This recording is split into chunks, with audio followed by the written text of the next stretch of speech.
자, 요거 서울신문의 오늘 일면 편집입니다. 다른 기사가 없습니다. 그냥 이 사진 한 장으로 모든 거를 정리했어요. 트럼프가 돌아왔다. 트럼프 리턴. 그러면서 이 밑에 이제 간단한 기사 한마디 했는데, 이 짧은 기사 안에 굉장히 현재 상황을 잘 요약을 했더라고요. 굉장히 이건 누가 썼는지 모르겠는데, 이게 뭐 워싱턴 특파원이 쓴 짧은 문장인데, 트럼프의 상황 그리고 우리의 과제까지 짧은 문장에 굉장히 잘 요약이 되어 있습니다. 아마 오늘 제가 약 1시간 동안 얘기할 강스의 주요 내용을 요 한 4줄 정도에 다 담지 않았나 싶습니다. 자, 요거 지금 오늘 조간에도 여러 가지 지금도 개편은 이루어지고 있어요. 이미 승부는 끝났지만 개편은 진행 중입니다. 그런데 조간보다 좀 더 업데이트된 현재 상황의 미국 대선 개표 상황입니다. 보면 우리가 그동안 경합주라고 계속 불렀던, 그래서 이제 빨갛고 파랗고 와중에 회색으로 남겨놨던 부분들이 지금 다 이렇게 표시가 되어 있습니다. 그러니까 빨간색은 아닌데 빨간색이 사실상 이겼다, 이기고 있다의 표시가 되는 거죠. 위스콘신, 미시건, 펜실베니아, 노스캐롤라이나는 완전히 빨간색으로 결론이 났고, 조지아, 그 다음에 애리조나, 네바다도 전부 다 이렇게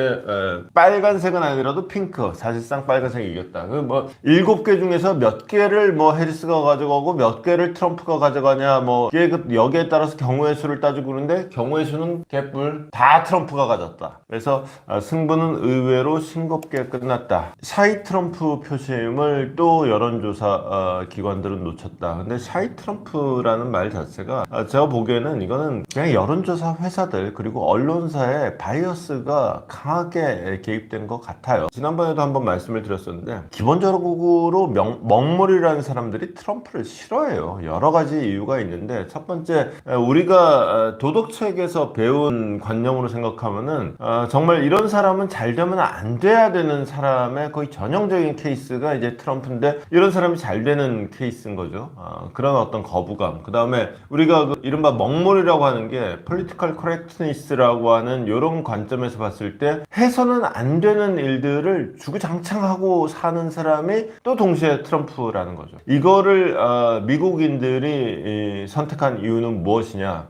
여러 가지 이유가 있겠고 곧 다시 보겠지만, 일단 먹물의 거부감이라는 측면에서 보면은 사실은 먹물은 트럼프에 대해서 거부감을 갖지만은 대부분의 미국인들은 오히려 그 먹물들의 먹물스러움에 더 큰 거부감을 갖는다 라는 뜻이 아니겠는가 싶습니다. 그런 거부감은 아마 저 자신 역시도 까놓고 해서 먹물이죠 뭐. 그리고 저도 개인적으로는 트럼프라는 캐릭터를 참 마음에 안 들어 합니다만은, 다만 제가 이제 기타 등등 그동안의 국내 어떤 다른 뉴스를 전해드리는 이런 사람들과 달랐던 거는, 저는 저 자신의 바이어스가 있음에도 불구하고 바이어스는 바이어스고 사실은 사실이다 쪽에 이제 방점을 두고 해서 남들이 해리스가 이긴다고 할 때 저는 트럼프 쪽으로, 내가 보기엔 앞만 봐도 트럼프 쪽으로 미국 표심이 움직이고 있는 것 같은데 사람들이 왜 이럴까 얘기를 몇 번 드린 적이 있었죠. 제가 여러 번 말씀을 드렸습니다만은, 첫 번째 이유는 역시 제가 봤을 때는 이거예요. 이민이에요. 인플레도 물론 있습니다. 그러니까 이 두 가지가 다른 사안이 아니에요. 한 가지 사안이에요. 왜 이민자 문제냐? 민주당이 이제 바이든 정부에서 이민자들에 대해서, 왜냐면은 트럼프 1기 집권 시절에 막 장벽 세우고 이민자 안 받고 막 이랬잖아요. 바이든 행정부는 우리는 다르다, 우리는 열려있다, 열린 사람들이다, 이걸 강조하기 위해서 이민자를 받아들였는데, 문제는 그 이민자들이 받아들여도 너무 많이 받아들인 거지. 그러니까 사람들이 일단 불편해. 이게 하나가 있고, 두 번째는 사실은 고도의 정치적 계산이 있었을 가능성이 있어요. 뭐냐, 유색 인종들이 대체로 민주당 지지자들이에요. 이 사람들이 들어오면은 곧 표를 갖게 될 것이고, 표를 갖게 되면 이 사람들이 민주당 표가 될 것이다 라는 계산이 있었대요. 그런데 문제는 그게 패착이었던 거예요. 이 사람들이 들어와서 언제까지나 난민 신세는 아니고 언젠가 일자리를 갖게 될 텐데, 그 일자리라는 것이 결국은 기존의 유색인종이라는, 기존의 민주당을 지지하던 사람들의 일자리 경쟁자가 될 가능성이 많다. 더군다나 미국에 지금 일자리가 많으냐? 그것도 아니에요. 더군다나 이런 저학력 유색인종이 가질 만한 일자리가 더 제한되어 있는데, 이 자리에 경쟁자들이 몽창 들어왔다. 그러면 기존에 있던 그 일자리 갖고 있던 사람들이 지금 저 민주당 정부 뭐 하는 거야? 라는 반발 심리가 나오면서 기존에 있던 유색인종들이 오히려 민주당에서 등을 돌리는 결과가 됐다. 그 현상이 불법移민이라는 게 결국은 내 편을 줄이는 큰 효과만 만들고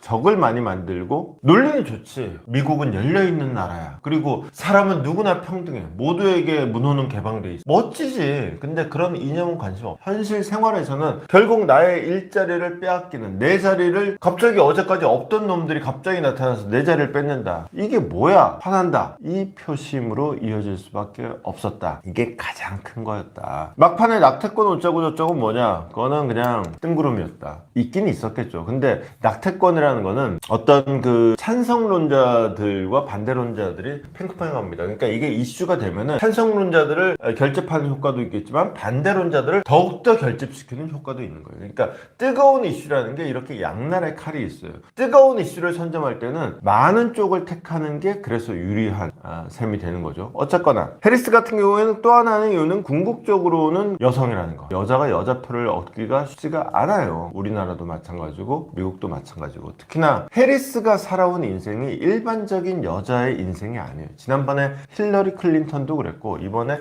카멀라 해리스 역시도 여자로서 대통령 후보가 됐다. 여자로서 뿌듯하다. 그러면은 그야말로 여자의 인생을 살아온 삶이면은 공감이 만들어질 텐데 대부분의 미국 여자들의 인생과 해리스나 힐러리가 살아온 인생은 전혀 다른 인생이다. 네가 나랑 성별이 같다는 거 말고 어떤 공통점이 있느냐라는 문제점이 있는 거죠. 근데 이거 두 개 다 이것도 많이 나온 문제예요. 결국은 뭐냐? 여당 후보는 여당 후보일 수밖에 없어요. 그게 성별이 남자에서 여자가 되든 아니면은 백인에서 흑인이 되든 그거는 중요하지 않다. 여당 후보다. 즉 지금 현재 내가 살기 어렵다? 너도 똑같은 놈이잖아. 바이든 행정부가 마음에 안 들어? 너도 바이든 행정부의 부통령이었잖아. 아무리 나는 달라요 얘기해봤자 너도 똑같은 놈이잖아. 이 굴레를 벗어던지지 못하면 안 돼요. 그게 문재인 정부 말기에 이재명이 겪었던 숙제이기도 하고 또한 뭐 기타 등등 마찬가지예요. 자 어쨌거나 이제 그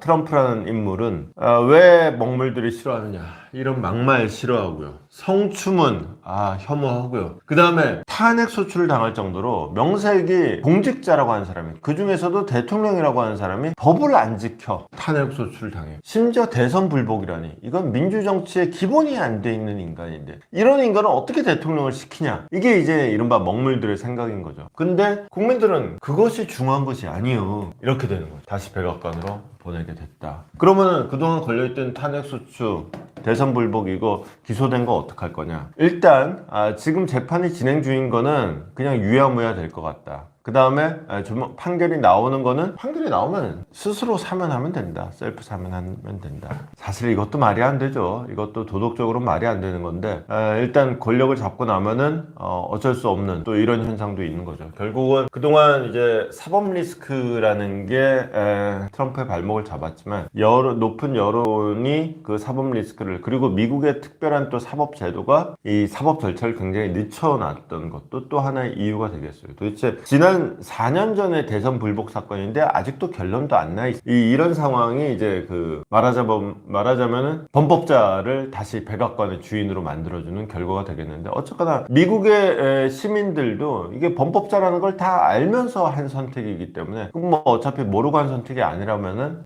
이거는 넘어가는 문제다라는 어떤 정치적 법적 해석으로 마무리될 국면으로 분석이 되고 있습니다. 사법 리스크라는 게 이렇습니다. 정말 국민의 뜻이 사법 리스크를 이길 수 있다라는 것을 보여주는 것 같아요. 어떤 분한테는 굉장히 희망적인 얘기가 되겠죠. 아까 보여준 지도를 왜 또 보여주냐 하시면은 그 지도가 아닙니다 라고 말씀드립니다. 이번에 미국 대선은 미국 선거는 말 그대로 총선이었어요. 대통령 선거와 그 다음에 상원의원 선거 일부 줍니다. 그 다음에 하원의원 선거가 다 동시에 치러졌어요. 이건 상원의원 선거입니다. 그래서 여기도 회색들이 나오죠. 근데 회색이 되게 많습니다. 이 회색은 뭐냐 그러면 이번에 선거를 안 하는 지역. 그럼 선거를 하는 지역 중에 그러면은 빨간색과 파란색이 이제 그 당락의 배분이에요. 그리고 전체 이제 기존에 있던 선거 안 하는 의석하고 이번에 새로 교체되는 의석하고 합쳐가지고 그러면 상원 배분이 어떻게 되냐. 상원은 얼추 지금 정리가 끝났어요. 공화당이 전체 100석 중에 52석을 차지해서 공화당이 다수석을 차지했다. 요거는 비슷해 보이지만 더 이렇게 좀 지도가 잘게 쪼개져 있죠. 하원의원 선거입니다. 하원의원 선거는 빨간색이 더 많죠.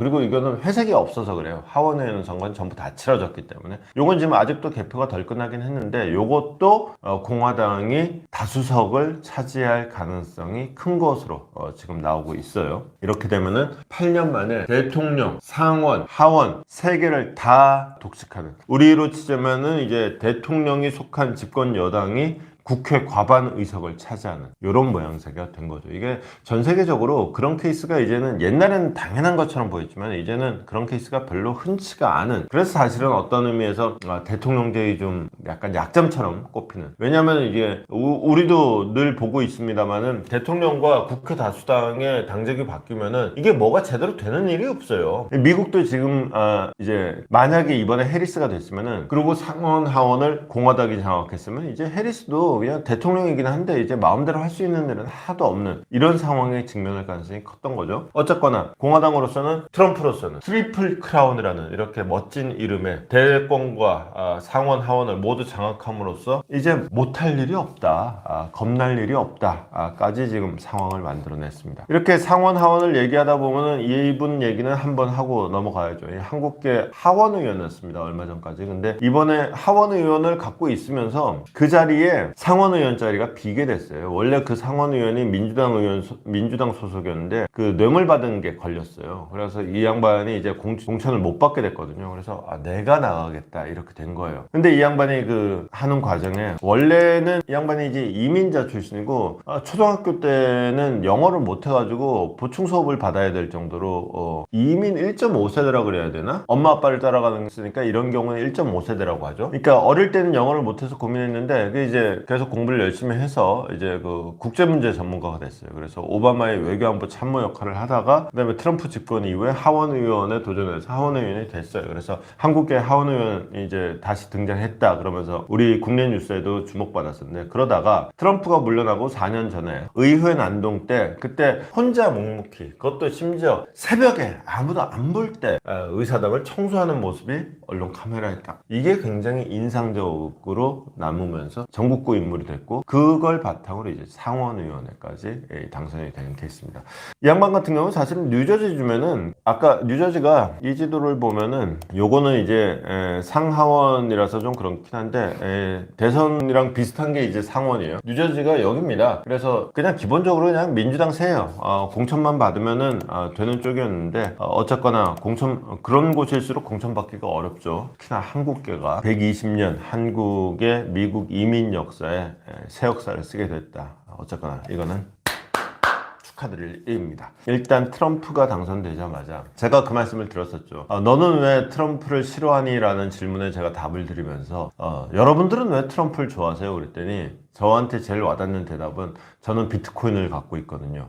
예, 정말 와닿습니다. 그리고 트럼프가 당선되는 소식에 비트코인은 사상 최고가를 빵 찍었습니다. 74,000달러 찍었습니다. 그러고 달러도 이제 강달러가 된다. 강스라이팅 아니고 강상구 아니고 강달러의 시대가 열린다. 그래서 환율은 1,400원을 바로 돌파했습니다. 이제 곧 넘는다 했는데 바로 돌파했습니다. 그리고 앞으로 더 높아질 가능성도 많아요. 금융시장의 충격파가 즉각적으로 왔습니다. 이거는 주식시장도 마찬가지예요. 원화값의 심리적 저항선이 위태위태하고 이제 한국 경제는 시계 제로에 이제 한 치 앞도 안 보이는 시대가 됐다라는 것인데, 이게 주식시장 같은 경우에는 방산주는 뜨고 그 다음에 배터리주는 급락하는 이런 상황이거든요. 이걸 업종별로 보면은 일단 사람들이 많이 얘기하는 건 이 부분입니다. 이거 트럼프가 직접 이제 대선 과정에서 얘기했던 거죠. 한국은 머니 머신이다. 한국은 거의 현금 인출기다. 한국은 500만원 딱 누르고 딱 누르면은 500만원 딱 나오는 현금 인출기다. 달라면 내놓게 돼 있다. 이런 인식을 갖고 있는 사람이 미국의 대통령이 됐습니다. 당장에 우리가 트럼프가 생각하는 것보다 훨씬 더 많은 돈을 주고 있지만 트럼프는 돈 한 푼도 안 낸다고 생각하거나 또는 잘못 알고 있거나 있거나 또는 알고 있으면서도 사람들한테 한 푼도 안 낸다고 얘기해요. 일단 잘못 아는 거라면은 제대로 알게 고쳐주는 게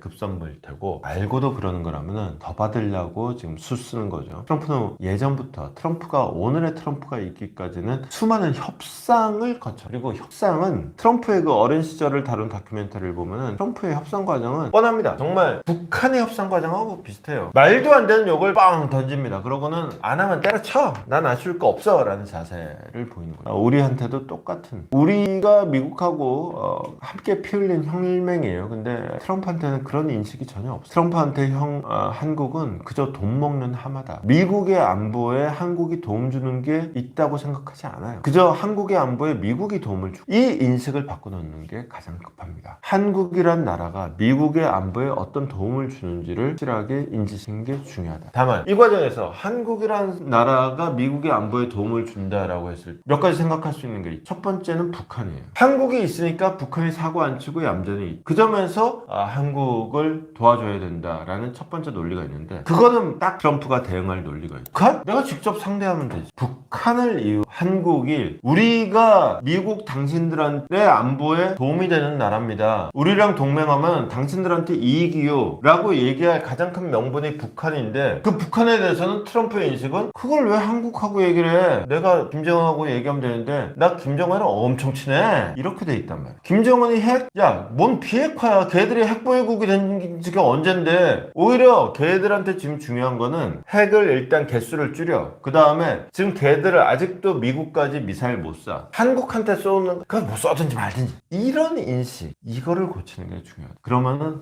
뭐다? 한국은 머니머신, 그냥 돈 뽑아내는 기계 아니고, 그 다음에 한국은 미국의 안보 무임승차하는 나라 아니고, 한국은 미국의 안보에 절대적으로 필요한 나라다라는 인식을 심어주는 게 중요해요. 그러려면은 북한이랑 고리는 적어도 트럼프한테는 안 통한다. 그럼 내세울 수 있는 게 뭐냐? 남중국해에서 통항의 자유는 미국의 안보에 굉장히 중요한 사안이에요. 특히나 트럼프 체제가 되면은 중국과의 갈등은 더욱더 첨예해질 거예요. 그 와중에 우리는 늘 그랬습니다. 이름은 멋진 전략적 모호성, 실질적으로는 나 몰라.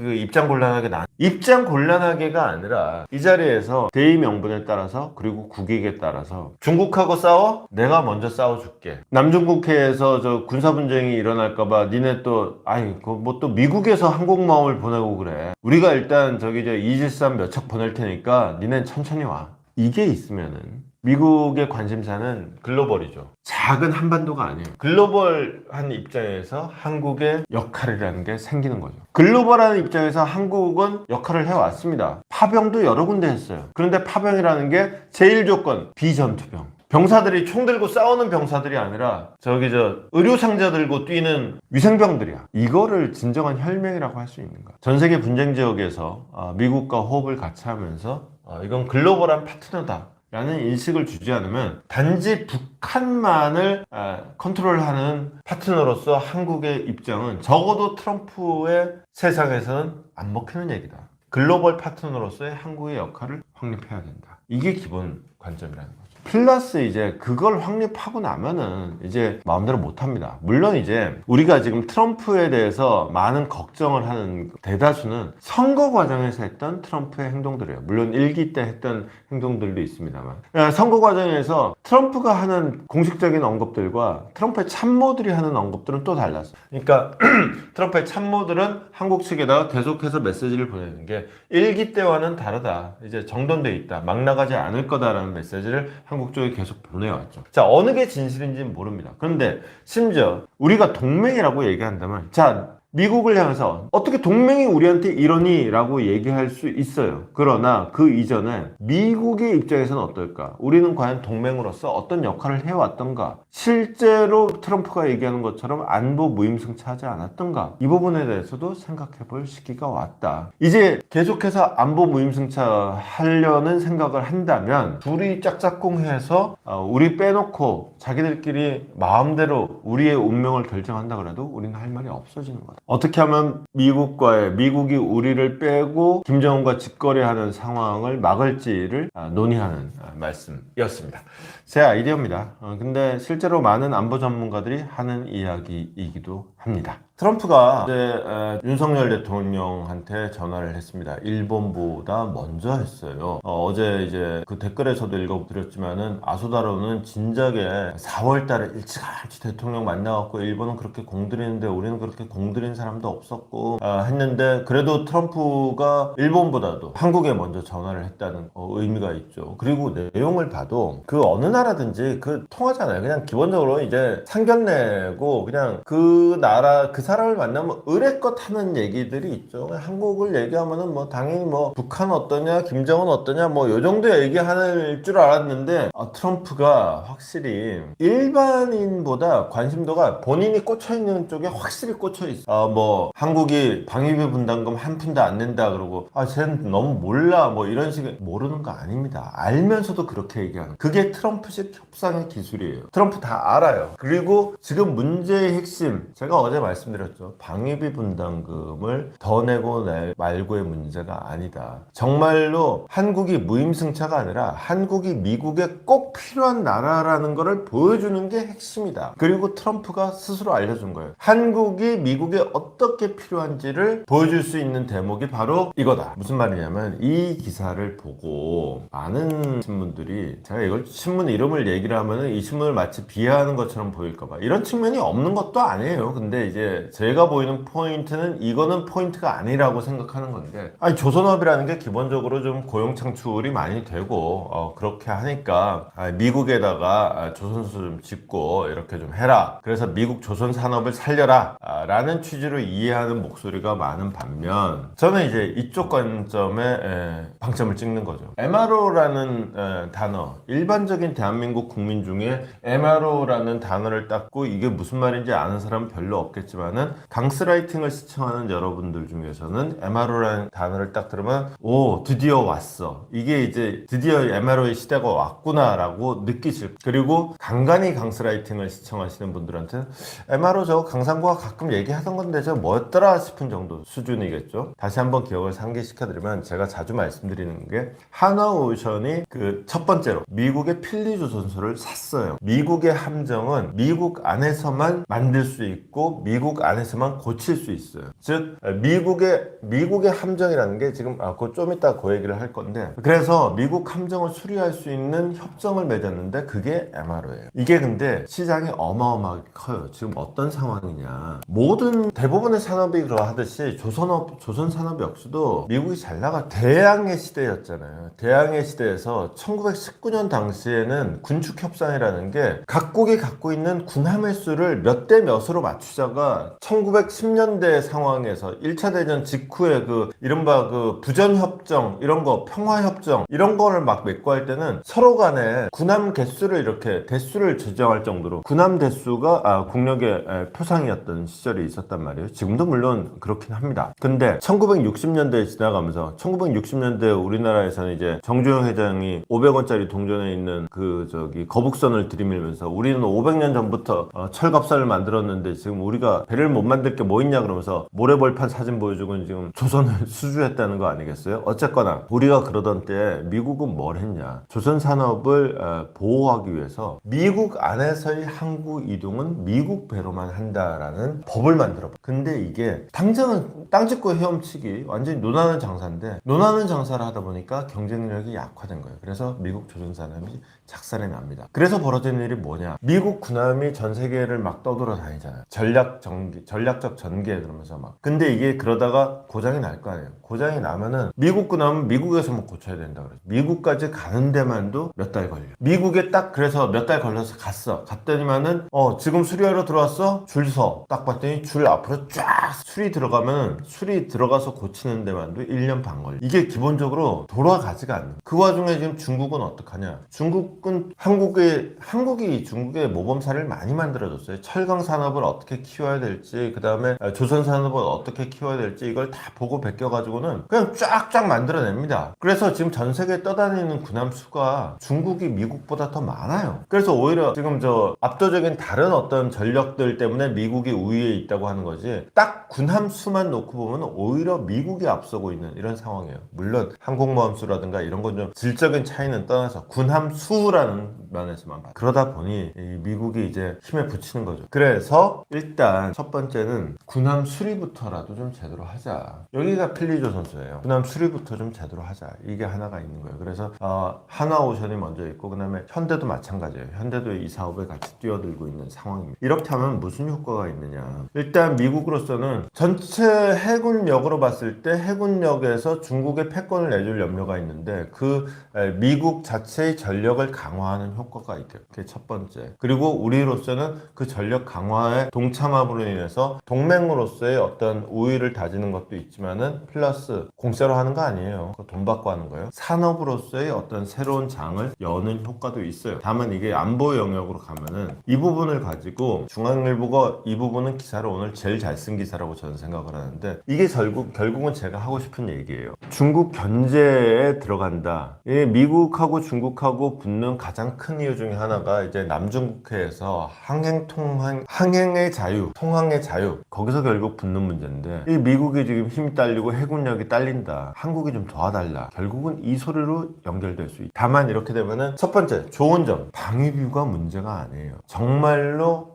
미국에 있어서 한국이란 존재가 절대적으로 필요한 존재다 라는 인식을 심어주는 게 중요하다고 했죠. 그 인식을 심어주는 결정적인 이유가 된다. 다만 이걸 걱정한 사람들은 이겁니다. 미국은 뒤에 빠져있고 중국이 너 잘 걸렸다 그러면 너부터 한 대 맞아 이러고 나오면은 우리만 중간에서 피 본다 이 걱정을 하죠. 그렇기 때문에 우리는 그동안 정치적으로는 미국 경제적으로는 중국 이런 소리를 하면서 전략적 모호성 이런 얘기를 했는데 이게 어느 순간 더 이상 허락되지 않는 시대가 왔다. 특히나 트럼프 시대는 그런 어떤 양다리 작전 허용이 안 된다. 진짜 동맹이 무엇인가를 보여줘야 되는 상황에 직면해 있다. 트럼프가 오히려 길을 알려줘. 니네 배 잘 만들잖아. 니네 배 만든 실력이 필요하다니까. 배 만든 실력을 어떻게 쓰느냐? 지금 두 가지를 말씀했죠. 하나는 미국에서 미국 군함을 고쳐. 또 하나는 남중국해에 우리 군함이 가는 거야. 사실은 이 돈이 방위비 분담금보다 훨씬 더 듭니다. 우리 군대를 실제로 외국으로 돌려가지고 운영하는 거 그거 미국이 맨날 하고 있으니까 아무것도 아닌 것 같죠. 정말로 돈 어마무시하게 드는 장사입니다. 이렇게 했을 때 진짜로 실제로 우리 군대가 함께 움직이는 어디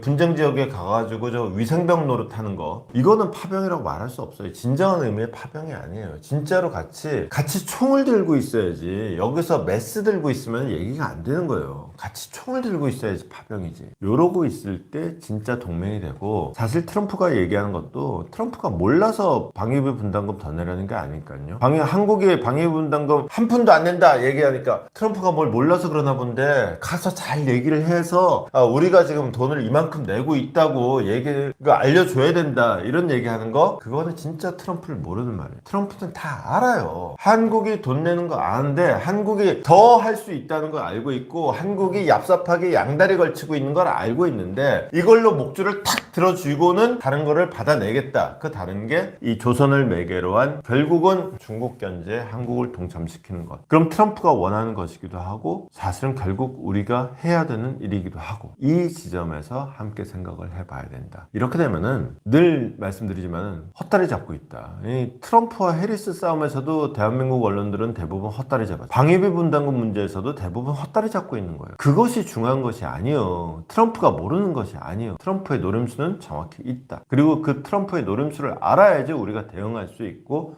라는 말씀을 다시 한번 드리는 겁니다. 대중 견제 동맹 필요성을 설득할 필요 없어요. 이미 트럼프가 알고 있고 트럼프가 바라는 게 이거예요. 이걸 알고 우리가 대응을 해줘야 된다. 그러면은 이걸 우리가 설득할 게 아니라 자, 너 이거 네가 필요한 게 이거지? 우리가 이걸 할게. 대신에 방위비? 너 원래 이거 생각도 없었잖아. 우리가 이거 할 테니까 이건 덮자.